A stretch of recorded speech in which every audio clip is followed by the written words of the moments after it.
आज हम आपको अल्लाह के प्यारे नबी हजरत मोहम्मद सल्लल्लाहु अलैहि वसल्लम का बचपन से लेकर जवानी तक का पूरा वाकया सुनाएंगे, जिसको सुनकर आपका ईमान ताजा हो जाएगा। इसलिए आपसे गुजारिश है कि वीडियो आखिर तक जरूर देखिएगा। दोस्तों, पहले अरब के कबीलों का जाहिलाना रिवाज था। हर कबीले का अपना अपना मजहब था और उन सबके देवी देवता भी अलग अलग थे। कोई मूर्ति की पूजा करता था तो कोई आग की यहूदियों और ईसाइयों के भी कबीले थे, और वह भी मजहब के बिगाड़ के शिकार थे। उस वक्त लोग अल्लाह को छोड़कर इंसानों और पेड़ पहाड़ों की पूजा करने में लगे हुए थे। पूरे अरब में दंगा फसाद आम था। औरतें और बच्चे महफूज नहीं थे। लोगों की जान और माल की हिफाजत की कोई गारंटी नहीं थी। इस अंधेरे दौर से दुनिया को बाहर निकालने के लिए अल्लाह ने हजरत मोहम्मद सल्लल्लाहु अलैहि वसल्लम को अपना पैगंबर बनाकर इस दुनिया में भेजा। दोस्तों, हुजूर सल्लल्लाहु अलैहि वसल्लम 12 रबीउल अव्वल 571 ईस्वी में पीर के दिन और सुबह सादिक यानी फजर के वक्त मक्का में पैदा हुए। आपके पैदा होते ही आपके दादा अब्दुल मुत्तलिब लोगों की दावत की लोगों ने आकर आपके दादा से पूछा कि आपने इनका नाम मोहम्मद क्यों रखा है। तो आपके दादा ने जवाब दिया कि मैं चाहता हूं कि मेरे पोते पर इस्लाम का असर पड़े, और आपकी वालिदा सैयदा आमिना ने आपका नाम अहमद रखा। दोस्तों, पैगंबर हजरत मोहम्मद मुस्तफा सल्लल्लाहु अलैहि वसल्लम जब पैदा हुए तो आपकी खतना पहले से ही की हुई थी, और आपकी आंखों में सुरमा भी लगा हुआ था, और आपका तमाम बदन पाकीज़ा था। जब आपके दादा अब्दुल मुत्तलिब ने अपने पोते को खतनाशुदा और नाफ कटा हुआ पाया तो वह बहुत ज्यादा खुश हुए और फरमाया कि मेरा पोता बड़ी निराली और बड़ी शान वाला होगा। और यही नहीं, जब आप सल्लल्लाहु अलैहि वसल्लम पैदा हुए तो आपकी मुट्ठी मुबारक भी बंद थी, मगर शहादत वाली उंगली आसमान की तरफ उठी हुई थी, और ऐसा लग रहा था जैसे खुदा की वहदानियत का इकरार कर रही है। दोस्तों, जब हजरत मोहम्मद सल्लल्लाहु अलैहि वसल्लम पैदा हुए तो उस वक्त अरब में यह रिवाज हुआ करता था कि शहर के बड़े लोग अपने बच्चों को दूध पिलवाने के लिए और पलने बढ़ने के लिए देहातों में भेज दिया करते थे, ताकि गांव देहात की खुली हवा में रहकर उनका बच्चा खूब सेहतमंद बने। क्योंकि दोस्तों, उस जमाने में गांव देहात का मौसम शहरों के मुकाबले ज्यादा साफ सुथरा और ज्यादा अच्छा हुआ करता था। इसी वजह से गांव देहात में पले बच्चे ज्यादा सेहतमंद और मोटे ताजे हुआ करते थे। दोस्तों, इसी रिवाज के मुताबिक पैगंबर हजरत मोहम्मद सल्लल्लाहु अलैहि वसल्लम को भी मक्का से दूर ताइफ के करीब एक इलाका है जहां बनी साद कबीला रहता है, वहां ले जाया गया और एक दाई को सौंप दिया गया जिसका नाम दाई हलीमा था, और वह बनी साद कबीले से थी, इसलिए उनको हलीमा सादिया भी कहा जाता है। दोस्तों, दाई हलीमा बहुत गरीब घराने से थी, इसलिए उन्होंने आप सल्लल्लाहु अलैहि वसल्लम की परवरिश का जिम्मा लिया, यह सोचकर कि 2 साल इनकी परवरिश करूंगी तो उसके बदले में मुझे कुछ माल मिल जाएगा, ताकि उससे उनकी जिंदगी का गुजर बसर अच्छी तरह से हो सके।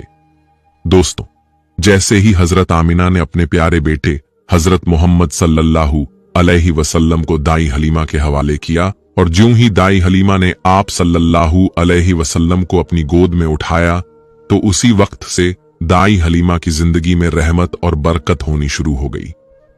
दोस्तों, उस वक्त अरबों में यह रिवाज था कि बच्चे की परवरिश का जिम्मा 2 साल का हुआ करता था, और हर 6 महीने के बाद बच्चे को उसके घर वालों से मिलाना होता था।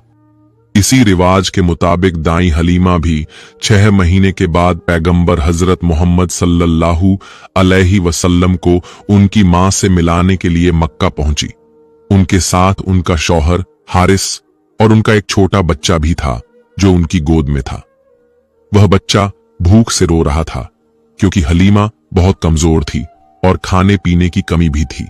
इस वजह से दाई हलीमा दूध नहीं पिला पा रही थी।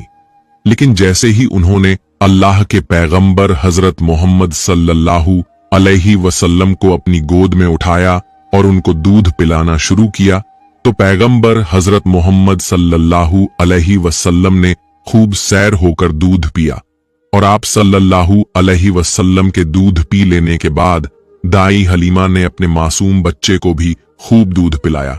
यह देखकर हलीमा परेशान हो गई कि यह क्या मामला हुआ।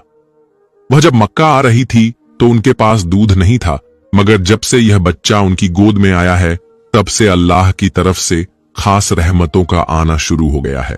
दोस्तों, उसके बाद दाई हलीमा अपने शौहर हारिस और अपने बच्चे और पैगंबर हजरत मोहम्मद सल्लल्लाहु अलैहि वसल्लम के साथ एक दुबली पतली सी ऊंटनी पर सवार हो गई। वह ऊंटनी जब बनी साद के कबीले से निकलकर मक्का की तरफ आई थी तो वह बहुत सुस्ती से चलती हुई मक्का पहुंची थी। लेकिन अब मामला यह हुआ कि दाई हलीमा की ऊंटनी सबसे आगे चल रही थी। दाई हलीमा की सहेलियों ने अपनी आंखों से देखा कि दाई हलीमा की यह वही ऊंटनी थी जो मक्का में बड़ी सुस्ती से आई थी। अब इस ऊंटनी को आखिर क्या हो गया कि वह अब बड़ी रफ्तार से चल रही थी। दोस्तों, यह नजारा देखकर दाई हलीमा की सहेलियां कहने लगीं, हलीमा, हम पर रहम करो, धीरे चलो। क्या यह वही ऊंटनी है जिस पर तुम मक्का आई थी? तो यह सुनकर दाई हलीमा कहने लगी कि जब से यह बच्चा मेरी गोद में आया है तब से मालूम नहीं अजीब अजीब से वाक़े मेरे साथ होने लगे हैं। दोस्तों, उसके बाद दाई हलीमा की जिंदगी में रहमतों और बरकतों का सिलसिला चलता रहा और ऐसे करते करते 2 साल पूरे होने को आ गए, यानी कि बच्चे की परवरिश का जिम्मा पूरा होने को आ गया। जो एग्रीमेंट हुआ था वह पूरा हो रहा था। खैर और बरकतों का सिलसिला दाई हलीमा ने इन 2 सालों में अपनी जिंदगी में खूब देखा और इस वजह से उनका दिल नहीं चाह रहा था कि उस नूरानी बच्चे को वापस उसके घर वालों को सौंप दे, मगर दस्तूर के मुताबिक 2 साल के बाद उसको वापस सौंपना ही था। इसलिए 2 साल के बाद दाई हलीमा पैगंबर हजरत मोहम्मद सल्लल्लाहु अलैहि वसल्लम को अपने साथ लेकर मक्का की तरफ निकल पड़ी। जब वह मक्का में पहुंची तो हजरत आमना से कहने लगी कि आपका बच्चा बड़ा ही बरकतों और रहमतों वाला बच्चा है। जब से यह बच्चा मेरी गोद में आया है तब से मेरी तो जिंदगी ही बदल गई है। मेरी जिंदगी में बरकतों रहमतों का दौर शुरू हो गया है। इसलिए मेरी आपसे गुजारिश है कि आप थोड़े दिन इस बच्चे को मेरे पास रहने दें। मैं थोड़े दिन इसकी परवरिश करना चाहती हूं। तो यह सुनकर हजरत आमना ने पहले तो इनकार कर दिया, मगर दाई हलीमा के बार बार कहने पर हजरत आमिना तैयार हो गई और कहने लगी कि थोड़े दिन और अपने पास रख लो, फिर वापस आकर मुझे दे जाना। इस तरह से दाई हलीमा आप सल्लल्लाहु अलैहि वसल्लम को वापस अपने साथ ले गई। दोस्तों, ऐसे करते करते पैगंबर हजरत मोहम्मद सल्लल्लाहु अलैहि वसल्लम की उम्र मुबारक 4 साल की हो गई। जब आपकी उम्र मुबारक 4 साल की हुई तो एक दिन आप दाई हलीमा के घर के बाहर कुछ बच्चों के साथ खेल रहे थे। उनमें हलीमा सादिया का एक बेटा जो पैगंबर हजरत मोहम्मद सल्लल्लाहु अलैहि वसल्लम का दूध शरीक भाई भी था। वह सब खेल रहे थे कि अचानक आप जमीन पर गिर गए और आपके चेहरे और जिस्म का रंग पूरी तरह से बदल गया।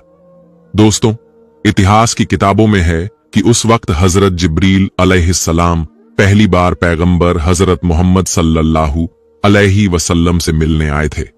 जैसे ही हजरत जिब्रील आपके पास आए तो आपको जमीन पर लिटाकर आपके सीने को चाक कर दिया, यानी कि आपके सीने को चीर दिया और आपके दिल को बाहर निकाल लिया। उसके बाद आपके दिल को जमजम के पानी से धोया और आपके दिल पर जो एक काले रंग का छोटा सा लोथड़ा था उसको हटा दिया और यह कहा कि आज से शैतान के हिस्से को दूर कर दिया और उसके बाद आपके दिल को वापस आपके सीने में रख दिया। दोस्तों, इधर यह देखकर आपके साथ खेल रहे बच्चे घबरा गए कि आपको क्या हो गया। इसीलिए वह दौड़े दौड़े दाई हलीमा के पास पहुंच गए और कहने लगे कि मोहम्मद का किसी ने कत्ल कर दिया है। तो यह सुनकर दाई हलीमा बहुत घबरा गई और परेशान हो उठी और भागती हुई सोचने लगी कि मुझे 2 साल के बाद ही इसको इसकी मां को दे देना चाहिए था। अब इसकी मां को मैं क्या मुंह दिखाऊंगी। यह सोचते हुए दाई हलीमा भागती हुई आप तक पहुंची तो हलीमा ने देखा कि आपके जिस्म का रंग बदला हुआ है, मगर थोड़ी देर के बाद आपको होश आ गया। यह देखकर हलीमा की जान में जान आई और कहने लगी, अब इसको और नहीं रखूंगी अपने पास। उसके बाद दाई हलीमा मक्का पहुंची और पैगंबर मोहम्मद सल्लल्लाहु अलैहि वसल्लम को हजरत आमना के हवाले कर दिया। दोस्तों, उसके बाद 4 साल की उम्र के बाद आप अपनी मां हजरत आमना के पास रहने लगे। उसके बाद जिंदगी के दिन बीतते चले गए। सन 575 या 576 में जब आपकी उम्र 5 और 6 साल के बीच हुई तब आप अपनी मां हजरत आमना के साथ और अपने दादा अब्दुल मुत्तलिब के साथ मदीना की तरफ निकले। मदीना में आपके लिए दो खास बातें थीं।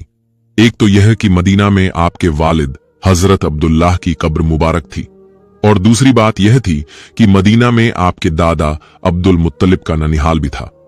दोस्तों, उस जमाने में सफर 1 महीने या 1.5 महीने का हुआ करता था, इसलिए आपका यह सफर भी तकरीबन महीने भर का था।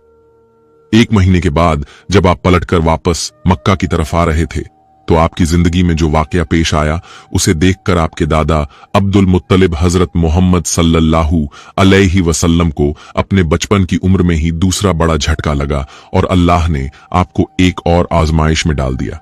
दोस्तों, हुआ यह कि आप जब 1 महीने के बाद मदीना से वापस मक्का आ रहे थे, तो रास्ते में ही आपकी वालिदा हजरत आमना की तबीयत बिगड़ गई और वह बुरी तरह से बीमार पड़ गईं, और उसके बाद उनका इंतकाल हो गया। मक्का और मदीना के बीच अल अबवा नाम की एक जगह है, वहीं पर हजरत आमना को दफन किया गया, और इस तरह से आप 6 साल की उम्र में ही यतीम हो गए। आपकी इस हालत को देखकर आपके दादा अब्दुल मुत्तलिब बहुत परेशान हुए और वह रोने लगे। एक तो यह कि आपकी पैदाइश के कुछ दिन पहले आपके वालिद हजरत अब्दुल्लाह का इंतकाल हो गया था, और अब दूसरा झटका यह लगा कि आपकी उम्र अभी 6 साल की भी नहीं हुई थी कि आपकी वालिदा का भी इंतकाल हो गया। यह देखकर आपके दादा अब्दुल मुत्तलिब को बहुत बुरा हुआ, मगर वह भी क्या करते, एक दिन तो सबको मरना है। उसके बाद आपके दादा अब्दुल मुत्तलिब देखते कि ऐसे बच्चों के साथ अच्छा बर्ताव भी नहीं किया जाता, मगर आपके साथ अल्लाह की मदद थी। जैसा कि अल्लाह ने खुद कुरान पाक में इरशाद फरमाया है कि आपके यतीम होने पर अल्लाह की मदद आपके साथ थी। इसी वजह से आपके साथ अच्छा मामला पेश आया और अल्लाह ने आपको सहारा दिया। दोस्तों, उसके बाद आपके दादा अब्दुल मुत्तलिब हालत देखकर रोने लगे। अब्बू तालिब आपको बहुत चाहते थे और अब्दुल मुत्तलिब बहुत बड़े सरदार थे। उनकी लोग सबसे ज्यादा इज्जत किया करते थे। काबा की छांव में उनके लिए एक खास फर्श बिछाया जाता था, जिस पर सिर्फ वही अकेले बैठते थे। किसी दूसरे को उस पर बैठने की इजाजत नहीं होती थी। अल्लाह के पैगंबर हजरत मोहम्मद सल्लल्लाहु अलैहि वसल्लम अब भी छोटे थे। खेलते खेलते वहां पर आ जाया करते थे और आकर उस पर बैठ जाया करते थे और अब्दुल मुत्तलिब बिठा लेते थे। दोस्तों, कहने का मतलब यह है कि आपके दादा अब्दुल मुत्तलिब के दिल में आपके लिए मोहब्बत कूट कूट कर भरी हुई थी। आपकी वह हर ख्वाहिश का ख्याल रखते थे, आपकी हर जरूरत को वह पूरा किया करते थे। आपको किसी भी तरह की कोई तकलीफ नहीं होने देते थे। वह हमेशा आपको अपने साथ रखते, अपने साथ घुमाते फिराते और हमेशा आपको खुश रखते। दोस्तों, ऐसा करते करते दिन बीतते चले गए। अब आपकी उम्र मुबारक 8 साल की हो गई। मगर सोचिए, अल्लाह के नबी ने कैसी कैसी आजमाइश से गुजरकर अपनी जिंदगी का सफर पूरा किया। अब आपकी उम्र मुबारक 8 साल 2 महीने 10 दिन की हुई, तो एक दिन अचानक आपके दादा अब्दुल मुत्तलिब, जो दादा सहारा थे, वह भी चल बसे। उसके बाद आपकी परवरिश का जिम्मा आपके चाचा अब्बू तालिब उठाते हैं। दोस्तों, उसके बाद अब्बू तालिब ने आपको सहारा दिया, आपकी हर तरह से हिफाजत की, आपके दुश्मनों से, तलवार से, हर तरह से आपको महफूज रखा और आखिरी सांस तक आपकी मदद करते रहे। हालांकि अब्बू तालिब पैसे वाले नहीं थे, फिर भी आपको किसी भी बात की कमी महसूस नहीं होने दी। आप जिस भी चीज की ख्वाहिश करते थे वह पूरी कर देते थे। मेरे दोस्तों, उसके बाद दिन बीतते चले गए। अब्बू तालिब जब भी किसी सफर पर जाते तो आप हजरत मोहम्मद सल्लल्लाहु अलैहि वसल्लम को अपने साथ लेकर जाते, क्योंकि उस जमाने में सफर बहुत लंबा हुआ करता था।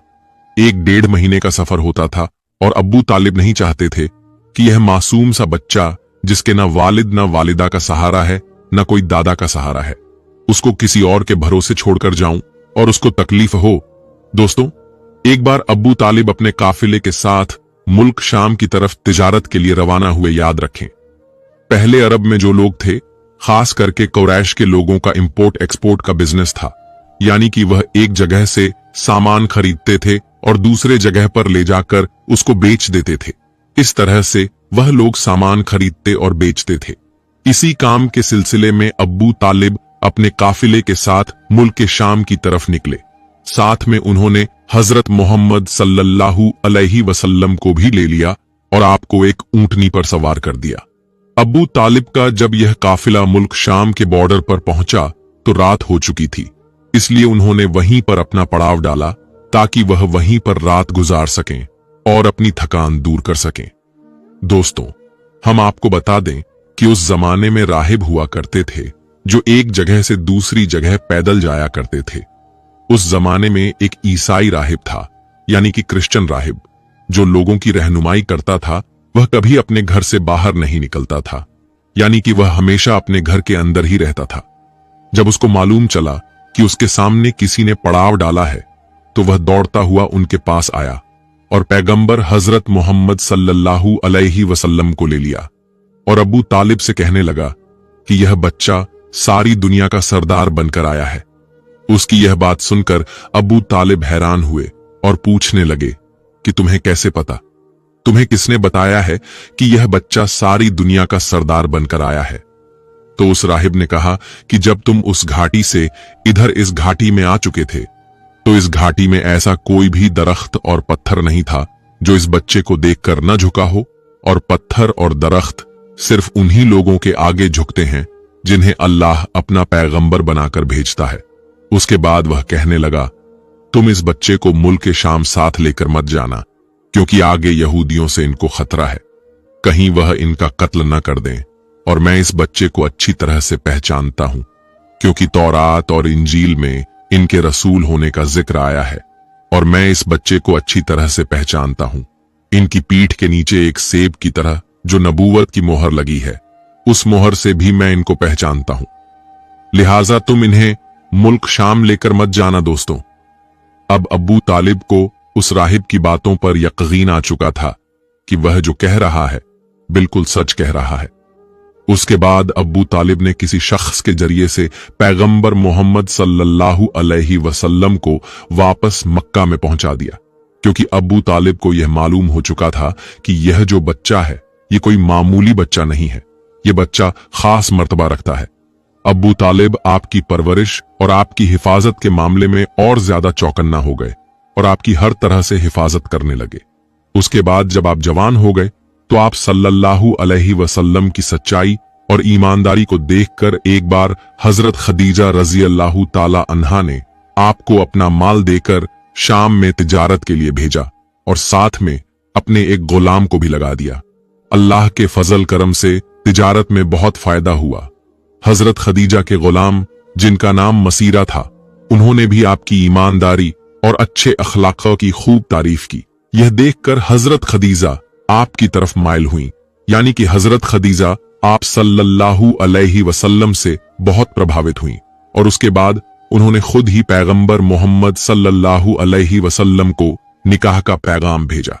दोस्तों, हम आपको बता दें कि हजरत खदीजा रजी अल्लाह ताला अन्हा अरब में एक कामयाब बिजनेस वुमन थीं और अपने व्यापार से हुई कमाई को हजरत खदीजा गरीब, अनाथ, विधवा और बीमारों में बांटा करती थीं। उन्होंने अनगिनत गरीब लड़कियों की शादी का खर्चा भी उठाया था और इस तरह एक बेहद नेक और सबकी मदद करने वाली औरत के रूप में इस्लाम में ही नहीं बल्कि पूरी दुनिया के इतिहास में उनका बड़ा योगदान रहा है।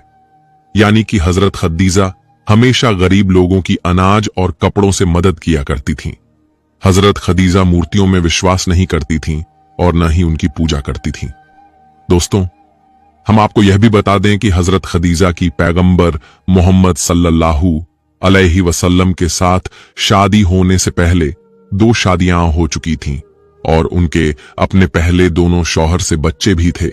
इन्होंने अपना पहला निकाह अब्बू हालाह से किया था, जिनसे इनको 2 बेटियां हुई थीं, मगर उसके बाद अब्बू हालाह यानी कि इनके पहले शौहर की मौत हो गई और उसके बाद हजरत खदीजा ने दूसरी शादी अतीक इब्न जैद के साथ की, जिनसे इनको एक बेटी हुई, मगर यह भी थोड़े दिनों के बाद इस दुनिया से चल बसे और वह फिर से बेवा हो गईं।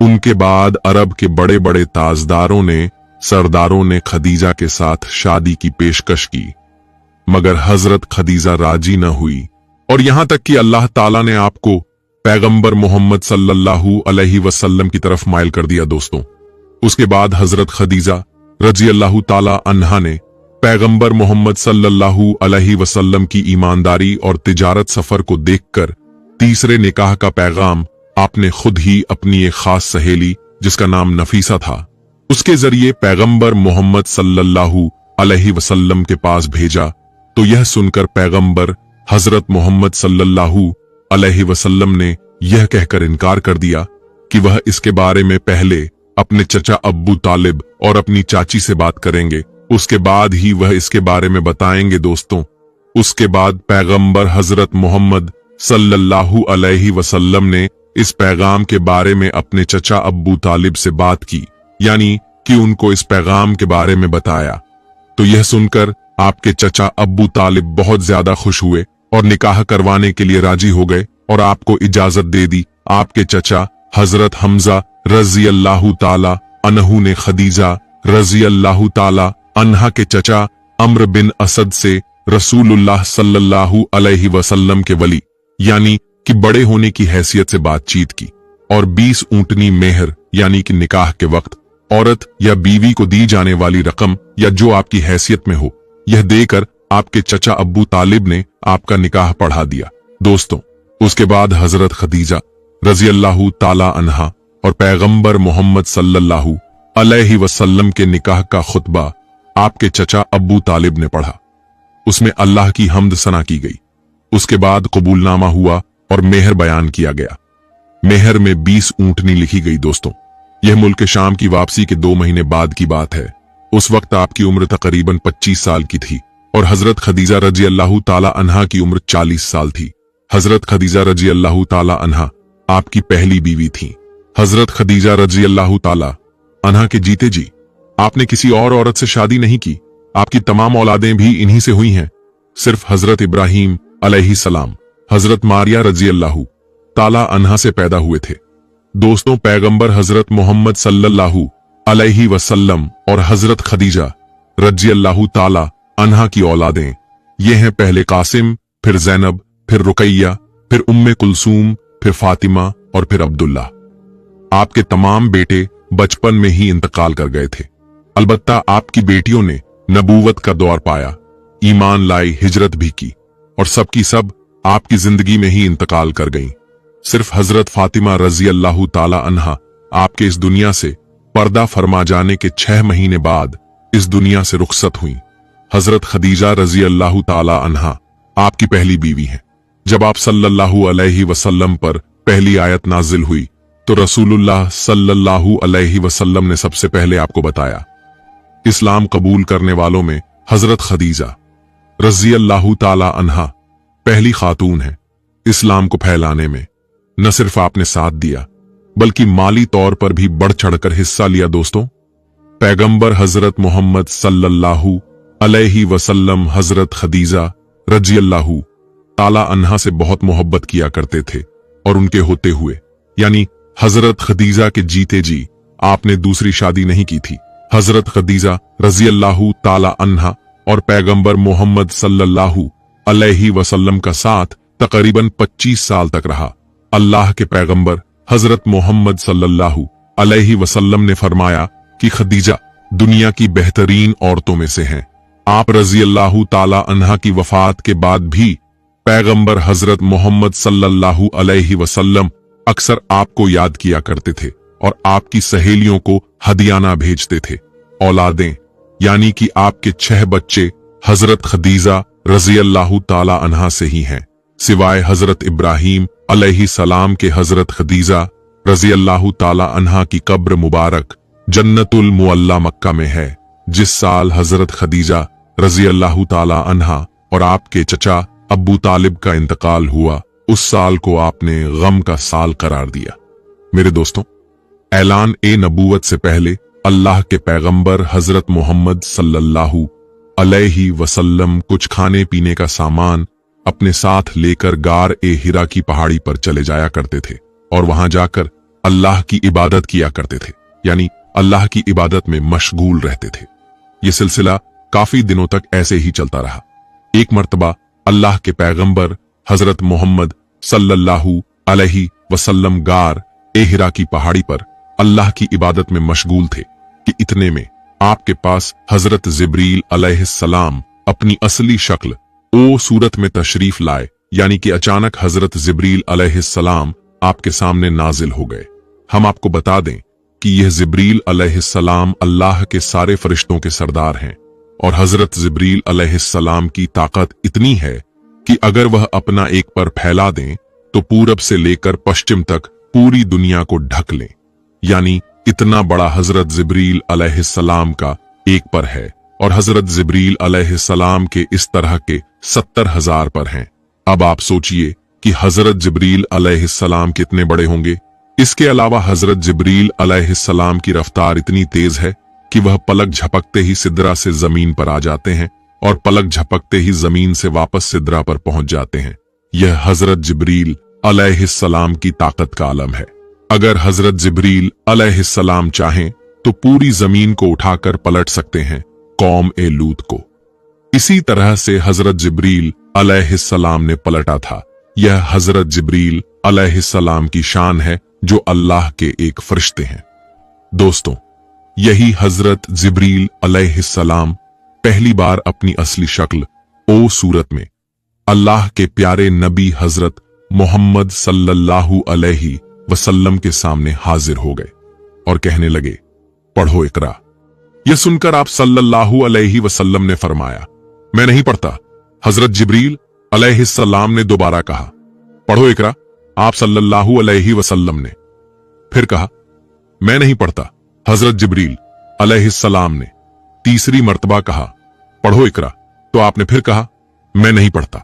उसके बाद हजरत जिब्रील अलैहिस्सलाम ने अल्लाह के प्यारे नबी हजरत मोहम्मद सल्लल्लाहु अलैहि वसल्लम को अपने सीने से लगाया और सीने से इस तरह से लगाया कि हजरत जिब्रील ने हुजूर सल्लल्लाहु अलैहि वसल्लम की बगल में अपने दोनों हाथ डाले, यानी कि अल्लाह के नबी के दोनों हाथ बाहर की तरफ कर दिए और फिर जिब्रील अलैहिस्सलाम ने प्यारे नबी को अपने सीने से लगाया और फिर जोर से दबा दिया। हदीस शरीफ में आता है कि अल्लाह के प्यारे नबी हजरत मोहम्मद सल्लल्लाहु अलैहि वसल्लम ने फरमाया कि उस वक्त हजरत जिब्रील अलैहिस्सलाम ने मुझे इतनी जोर से दबाया था कि करीब था कि मेरी जान निकल जाती, मगर जिब्रील अलैहिस्सलाम ने मुझे जोर से दबाकर छोड़ दिया और फिर फरमाया कि पढ़ो अपने रब के नाम के साथ जिसने आपको और तमाम दुनिया को पैदा फरमाया है, पैदा किया है इंसान को खून के जमे हुए लोथड़े से। पढ़ो, हाल यह है कि तुम्हारा रब बड़ा ही रहम करने वाला है। फिर अल्लाह के प्यारे नबी हजरत मोहम्मद सल्लल्लाहु अलैहि वसल्लम पढ़ने लगे और फिर आप बहुत घबरा गए, गाड़ ए हिरा की पहाड़ी से उतर आए और अपने घर आ गए। यानी कि यह वाकया होने के बाद अल्लाह के प्यारे नबी हजरत मोहम्मद सल्लल्लाहु अलैहि वसल्लम घबराए हुए अपने घर तशरीफ लाए। उस वक्त आपका बदन कांप रहा था जिस तरह इंसान का बदन सर्दी से कांपता है। यानी कि उस वक्त आप बहुत ज्यादा खौफ की हालत में आ गए थे। आप सल्लल्लाहु अलैहि वसल्लम बहुत ज्यादा घबराए हुए अपने घर आए और आपने अपनी बीवी हजरत खदीजा रज़ियल्लाहु ताला अन्हा से फरमाया, चादर लाओ और मुझे चादर उड़ा दो। हजरत खदीजा रज़ियल्लाहु ताला अन्हा चादर लेकर आईं और आपने ओढ़ ली। उसके कुछ देर बाद आप सल्लल्लाहु अलैहि वसल्लम के ऊपर से खौफ के असरात कम हुए तो आपने अपनी बीवी हजरत खदीजा रज़ियल्लाहु ताला अन्हा को यह सारा वाकया बयान किया।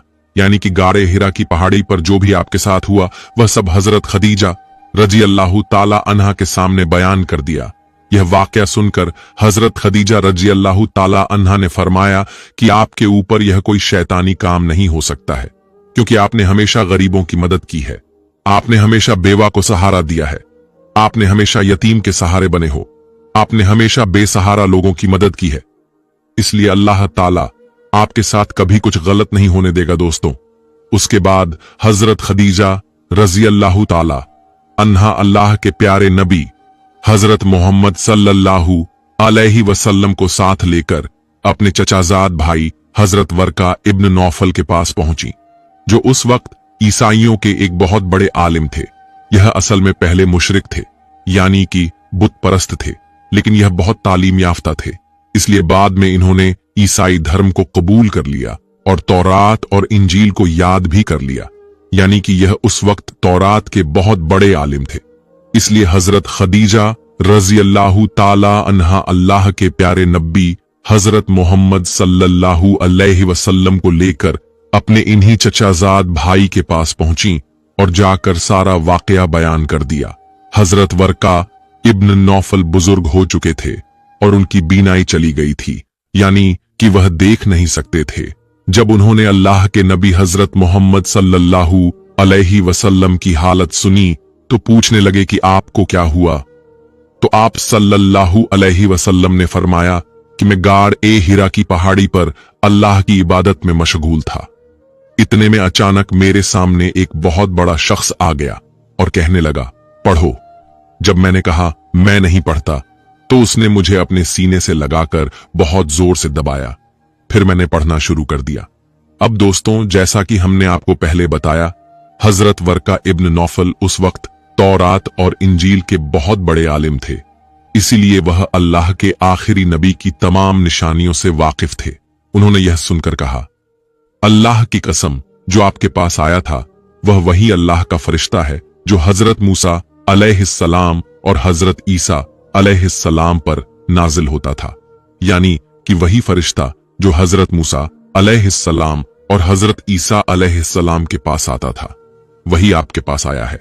और करीब है कि अब आपकी कौम आपको आपके इलाके और शहर से निकाल देगी, क्योंकि आज तक जिसने भी हक की आवाज उठाई है, जितने भी नबी इस दुनिया में आए हैं, उन सबको इसी तरह सजा दी गई है, क्योंकि हजरत वर्का इब्न नौफल तौरात और इंजील के बड़े आलिम थे, इसलिए वह अल्लाह के आखिरी नबी की तमाम निशानियों को जानते थे।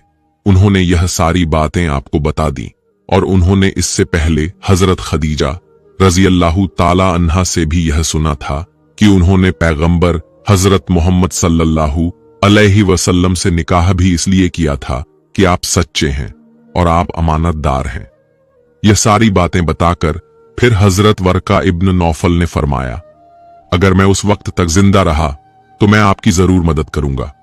उसके बाद यह सुनकर वहीं पर हजरत खदीजा रजी अल्लाह ताला अन्हा ने पहला कलमा पढ़ लिया, यानी हजरत खदीजा रजी अल्लाह ताला अन्हा इस्लाम कबूल करने वाली पहली खातून बनी, और दूसरे शख्स हजरत वर्का इब्न नौफल थे, जिन्होंने आप सल्लल्लाहु अलैहि वसल्लम की तस्दीक की, यानी आपके बारे में बताया, और उन्होंने दूसरा कलमा पढ़ा।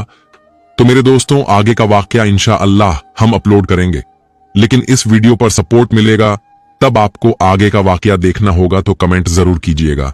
इसलिए चैनल को जरूर सब्सक्राइब कर लीजिएगा, और आप अपने दोस्तों, फैमिली, रिश्तेदारों में इस वीडियो को शेयर जरूर करें, क्योंकि उन्हें भी अल्लाह के प्यारे नबी के सीरत पता चलेगा। और कमेंट बॉक्स में माशाअल्लाह जरूर लिखिएगा। शुक्रिया।